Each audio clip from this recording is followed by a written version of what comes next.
ดงดงสายลมอมมอกเปียกเคยโอบกอดขี้น้องจากใจสาวเมืองปากซองยังคงคอยอ้ายมา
คอยแก้มคอยดื่มกันไปเด้อเนาะพักเสียงเพลงซาๆจังสิกันไปก่อนบางส่วนเดินทางมาหอดจอดถึงกับโคเซนซื้อเป็นเกียรติเข้าสู่บรรยากาศเนาะ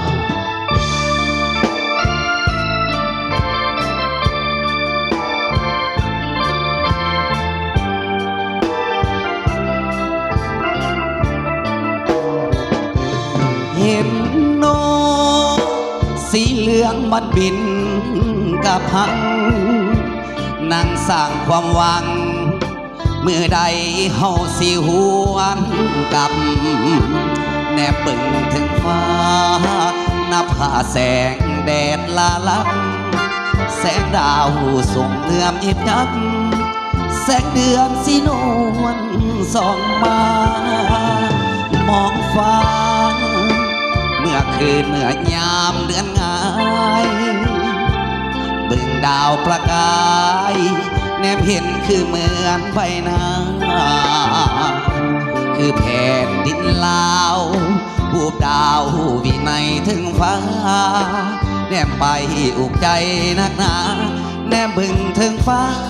ยังเห็นเมืองลาวคิดหอดเมื่อขาวโตเฮายังเป็นเด็กน้อยแลดลิ้นตามป่าตามดอยความเงาง้อยเศร้าซอยบ่มีอย่าพุดหดน้ำขี้มิ้นกับดอกจำปีน้ำอกน้ำหอมบ่มี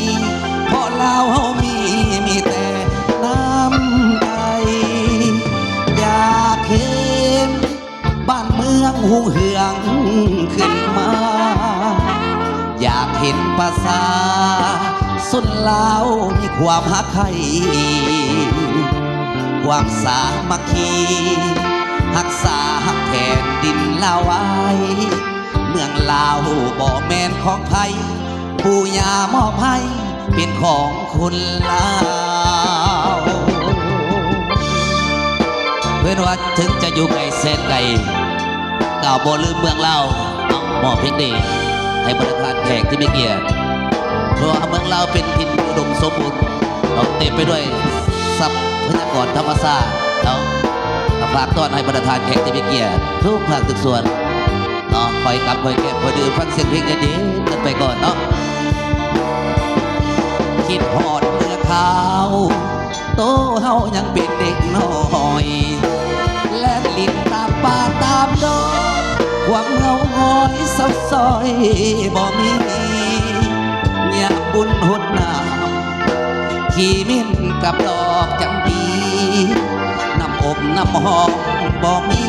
เพราะลาวเฮามีแต่น้ำใจอยากเห็นบ้านเมืองหุ่งเหืองขึ้นมา อยากเห็นภาษาสนลาวมีความหาใครความสามัคคีรักษาแผ่นดินลาวไว้เมืองลาวบ่แม่นของไทยปู่ย่าบ่ให้เป็นของคนลาว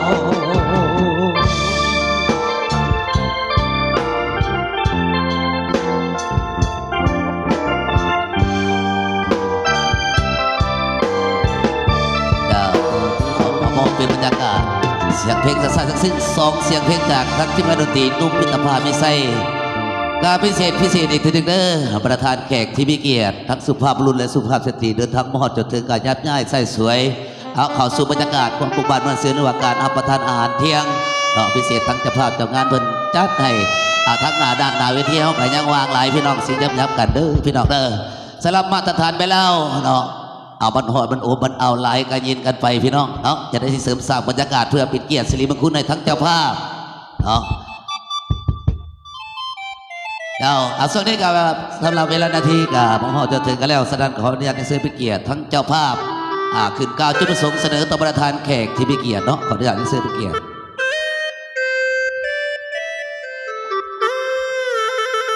ฮัลโหลเจ้าสบายดีเนาะสบายดีประธานทุกทานแขก